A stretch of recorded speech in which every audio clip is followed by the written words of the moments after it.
es, y me voy a brincar un poco el trabajo cerca de lo nuestro, lo que nosotros nos preocupamos es de tres cosas. En primer lugar, que consideramos pobreza de agua y de energía simultáneamente, los medimos y los cuantificamos y utilizamos una consideración. Yo soy geógrafo, mi doctorado es en ciencia política, pero mi minor es en geografía, entonces me interesa la escala como una dimensión.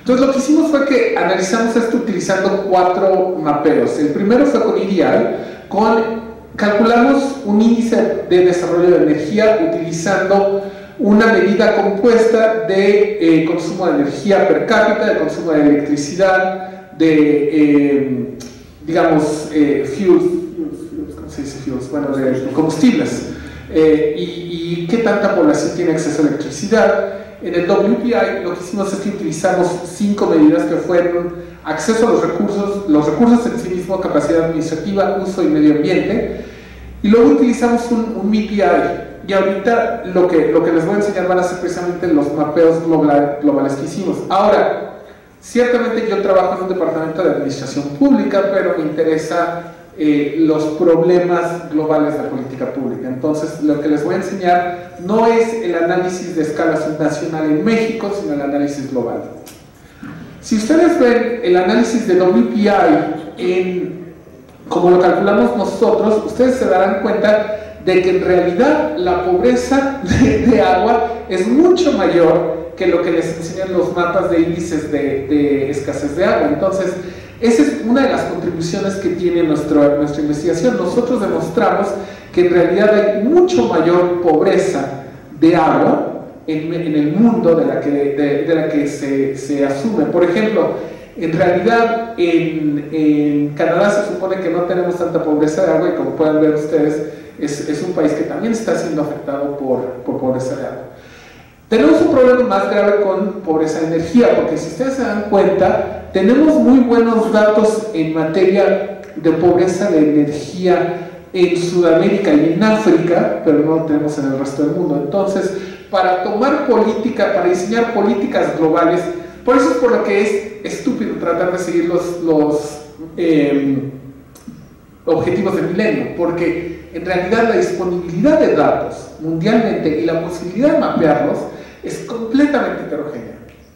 Y eso se los dije a mis alumnos de la licenciatura, de la maestría y del doctorado. A mí no me importa lo que aprendan conmigo, con que aprendan específicamente que, uno, sus bases de datos tienen que venir limpias, es decir, no pueden tratar de mapear una base de datos que viene sucia.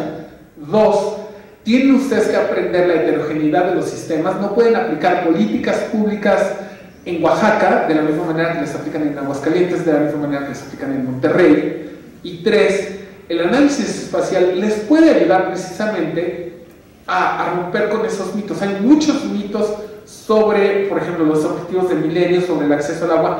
Si ustedes le preguntan a David Korenfeld de Conagua, David, si me estás escuchando, ya sabes que nos vamos a volver a pelear. En México existe más del 86% de gente que tiene acceso a saneamiento. Eso es falso, es menos del 42%. Y eso lo he calculado yo con un análisis espacial. Siguiente. Entonces, me voy a brincar un poquito porque me quedan 5 minutos. Entonces, nada más les quiero enseñar las tremendas variaciones que tenemos y por qué es importante hacer estos índices, tanto desagregados como agregados. Si yo mapeara pobreza de energía utilizando por porcentaje de gente que puede utilizar combustibles sólidos, ustedes se pueden dar cuenta de que hay menos del 5% en algunas zonas en Canadá y en Estados Unidos. Esto se refiere a la utilización de biomasa, que tiene sus implicaciones de salud pública. Ahora, si ustedes mapean, por ejemplo, pobreza de agua como el porcentaje de la población que no tiene acceso a saneamiento, se empiezan a dar cuenta de que las realidades en México y en Sudamérica, en África, son bastante preocupantes, ¿sí? Y ahora, si ustedes observan de manera en los mapas uno con el otro, se van a dar cuenta de que África, yo me preguntaba por qué África era por qué todo el mundo quería hacer experimentos en África y experimentos sobre acceso a agua y energía. Pues esto les explica por qué.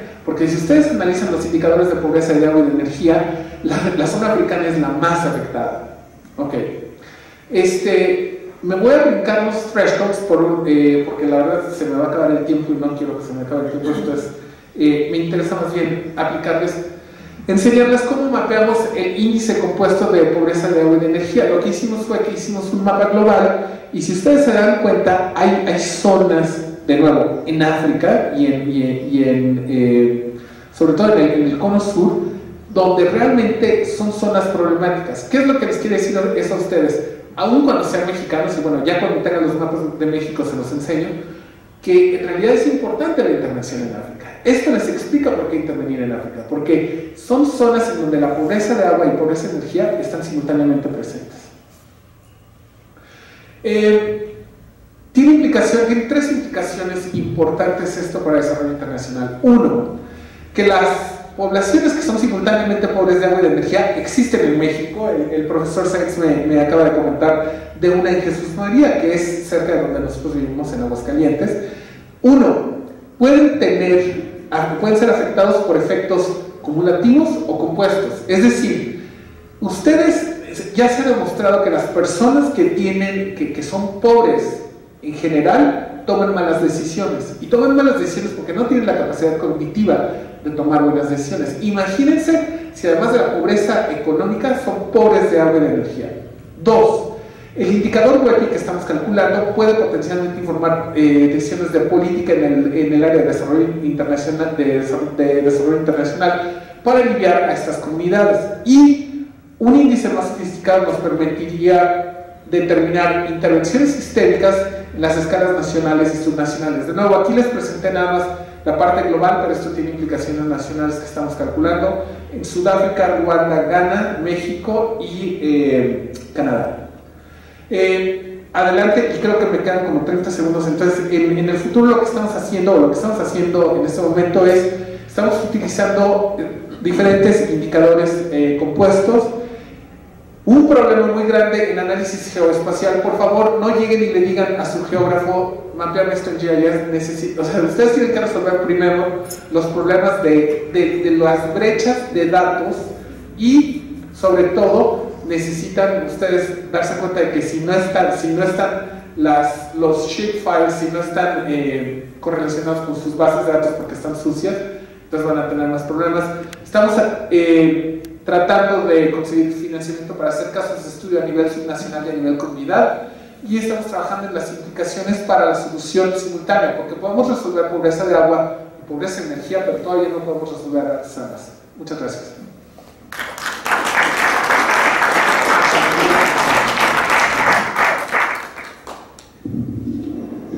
Muchas gracias, doctor. En este momento cedo la palabra al doctor Jaime Sáenz.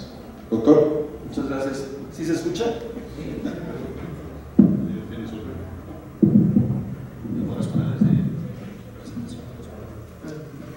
Sí, bueno, en lo que pone la presentación, mi charla va a ser distinta de las otras tres en un sentido. Cada quien de los otros ponentes está presentando un proyecto específico y cómo utiliza los sistemas de información geográfica para responder algunas preguntas, para visualizar los resultados principales. Yo desde hace muchos años he trabajado con sistemas de información geográfica y creí que podía ser interesante mostrar 5 formas en las que resuelve problemas que son importantes para el diseño de la investigación. Es decir, desde la formulación de la pregunta, las hipótesis de investigación, la visualización, obviamente, y resolver problemas incluso de creación de variables. Entonces, con esa base, me gustaría empezar con este mapa, que es mi mapa favorito de los últimos días, no porque sea estéticamente muy bonito o no tenga errores, de hecho tiene varias limitaciones, pero lo que me gusta es que lo produjeron mis alumnos de segundo semestre de la licenciatura en Gobierno y Finanzas Públicas, y en una clase que no es de sistemas de información geográfica, no es de procesos de política pública, es gente de 18, 19 años, muy entusiastas, que quieren resolver problemas relevantes para su comunidad y que son muy ambiciosos, ¿no? Quieren entender qué está pasando y quieren ir más allá de lo que está publicado sobre diversos temas, ¿no? Muchos de ellos están interesados en educación, lamentablemente casi nadie en medio ambiente, el profesor Pacheco y yo no hemos sido muy persuasivos en eso. Pero, por ejemplo, aquí estamos viendo un caso de suicidios en Aguascalientes. No sé si sepan que la tasa de suicidios en Aguascalientes es de las más altas del país, por lo menos para los últimos años. Sin embargo, no existe mucha información al respecto sobre cómo se distribuye ese problema en la ciudad. Lo que están viendo ahí es la mancha de la zona metropolitana de Aguascalientes. INEGI, por ejemplo, publica datos por municipio, o sea, no está desagregado a este nivel. ¿Qué hacemos? Una de las cosas interesantes es construir datos originales y mostrarlos utilizando los mapas y las nuevas tecnologías. Lo que ellos hicieron fue encontrar un periódico, que es un periódico amarillista, pero que reporta, que cada día que hay un suicidio, reportan por qué causa fue, algunas características sociodemográficas y dicen en dónde vive, es decir, en qué colonia.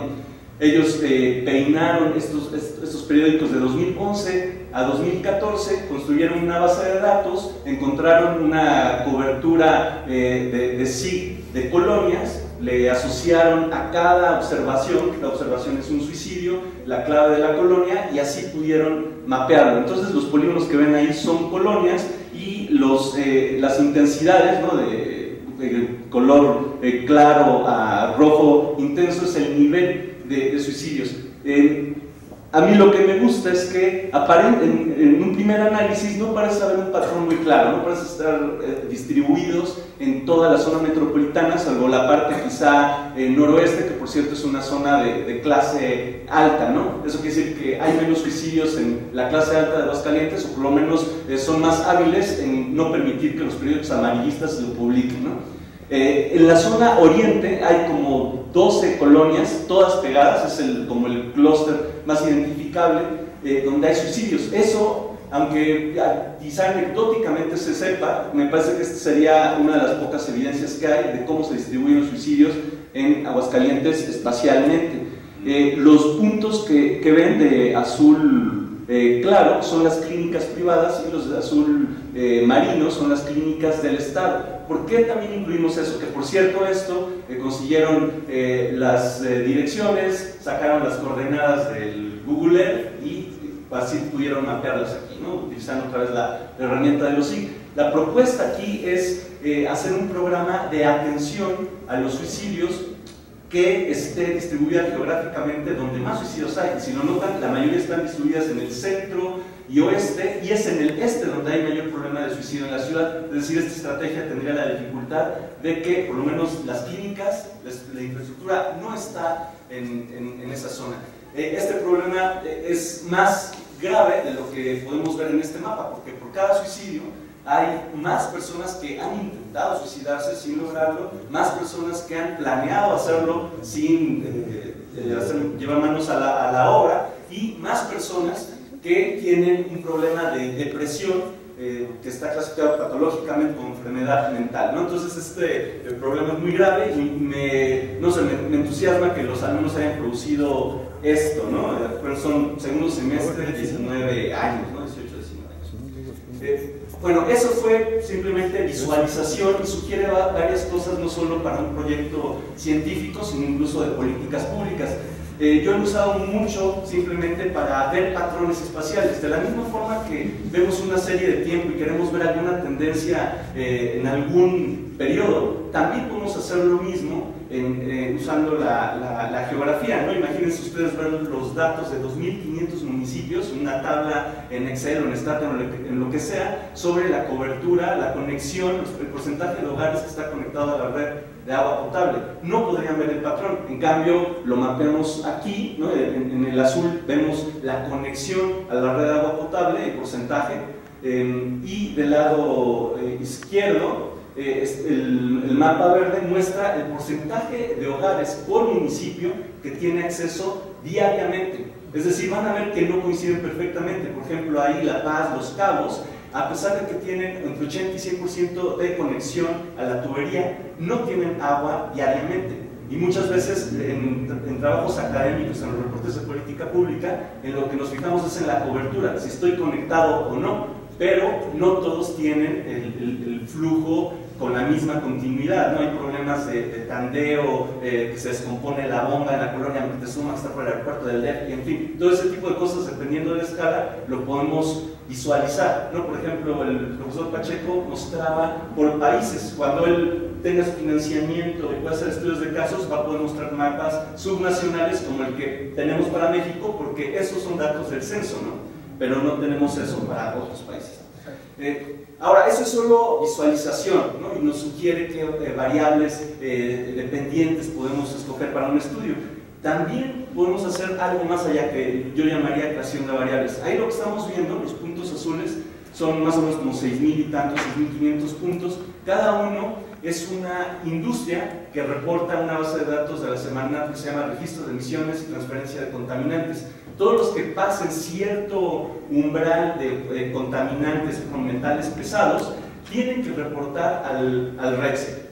Entonces surge una duda que se llama de justicia ambiental, es decir, las industrias, esos clústeres que ustedes están viendo ahí, casi siempre, consistentemente en varios países se ve que están correlacionados con zonas socioeconómicamente pobres, vulnerables. La pregunta que surge es, ¿se ponen ahí a propósito porque la regulación es más débil o la gente pobre tiene menos conectes con los abogados y menos formas de aplicar la legislación, o la gente pobre, después de que una industria se ubica, va ahí porque los costos de vivienda son menores, ¿no? Es así un poco como de el huevo o la gallina, y esto es un reto estadístico resolverlo, ¿no? Los que tengan de formación de economistas le dirán problemas de endogeneidad, ¿no?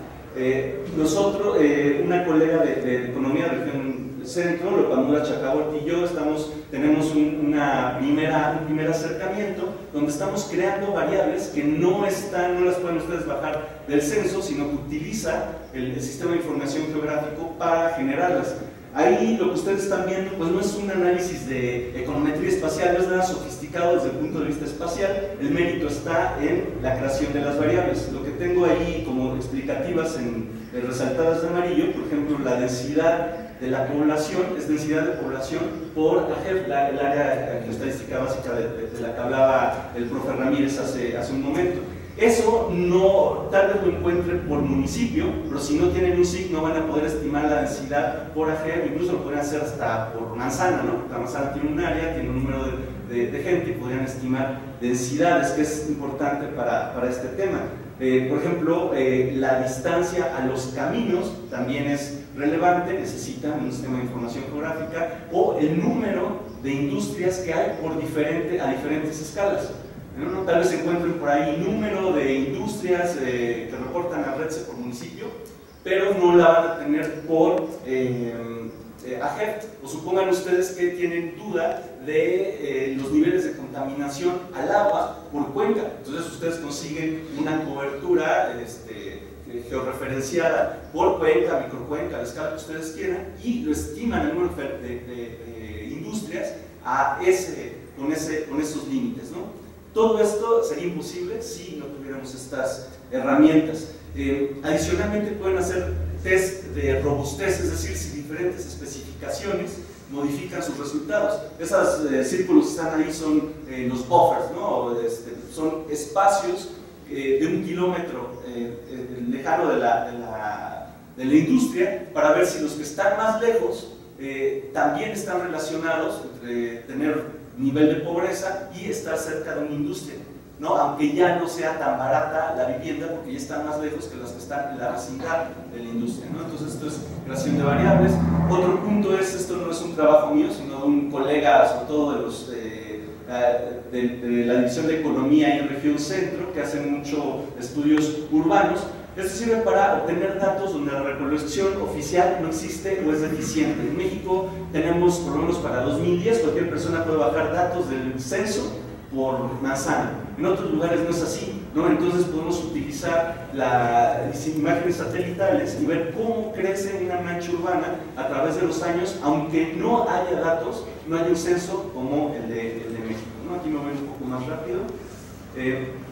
Algo que puede ser más interesante, esto es algo que quizá Acemoglu, ¿no?, de los autores muy famosos, ha popularizado, es el análisis de cómo procesos históricos tienen efecto décadas o incluso siglos después. Aquí estoy presentando un trabajo de Dan Berger, que es un profesor de Essex actualmente, donde trataba de estudiar si las instituciones que había creado Inglaterra en sus colonias africanas, específicamente Nigeria, había tenido consecuencias en el desarrollo económico de Nigeria, ¿no? Y utilizando su conocimiento de historia, encontró que hubo un cambio más o menos aleatorio, es decir, un choque exógeno, que es lo que los investigadores siempre pedimos nuestra limosna, ¿no?, para poder realmente hacer un análisis causal. Encontró que una línea se estableció, ¿no?, determinada latitud. Al norte había cierta institución por parte de Inglaterra, al sur había otra, y 50 años después, ¿no?, de 1900, todavía había efectos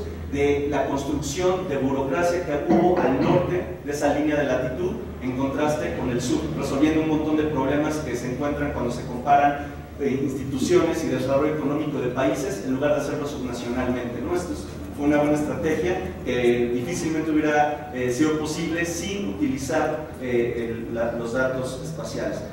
Finalmente, y continuando con esta idea de identificar las causas de ciertos procesos o, por ejemplo, los efectos del ambiente construido, ahí lo que ven es nuevamente la mancha urbana de Aguascalientes. Como notarán, además de ser la sede del CIDE Región Centro, también es como nuestro laboratorio, ¿no?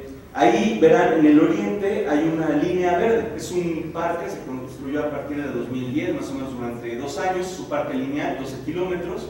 ¿Y qué es lo interesante? En la literatura se discute mucho de si la cercanía a áreas verdes determina mi actividad física. Si yo veo nada más una correlación, no he respondido si realmente cuando yo construyo un parque voy a aumentar la actividad física, porque puede haber otra vez nuestro problema de causalidad inversa, ¿no? Yo tengo familia, pues busco un lugar donde haya un parque, y esa correlación pues fue al revés, ¿no? Yo decidí vivir donde había un parque y no empecé a hacer ejercicio porque tenía el parque cerca. Aquí está en 2010, no hay mucha gente que haya cambiado en estos años de hogar, o por lo menos se les puede preguntar cuándo llegaron a esta zona. Y lo más importante, la literatura también dice que qué tanto cambia mi actividad física depende de las amenidades, ¿no?, como le llamaría nuestro colega Héctor Núñez. Es decir, si un parque tiene buen gimnasio en buen estado, al aire libre, una cancha de básquetbol, es diferente que solo tengo el césped, si tengo una ciclopista. Este parque a lo largo de los 12 kilómetros tiene diferentes amenidades. Más importante, esas se construyeron de manera más o menos aleatoria. Conforme se iban liberando los terrenos de esos 12 kilómetros, se iba decidiendo, no, pues ahí ponemos la cancha. Ahora este otro pedazo que por razones administrativos legales se liberaba, ahora ponemos ahí el gimnasio al aire libre. Entonces, es lo que soñamos, ¿no? Nuestro tratamiento cuasi experimental, cuasi aleatorio. Hacemos el análisis y podemos asumir que si vemos una correlación, en efecto, esas amenidades provocaron que la gente fuera más a tener actividad física, ¿no? Entonces ya ahí lo dejaría porque ya me pasé 30 segundos. No hay ningún problema. Muchas gracias.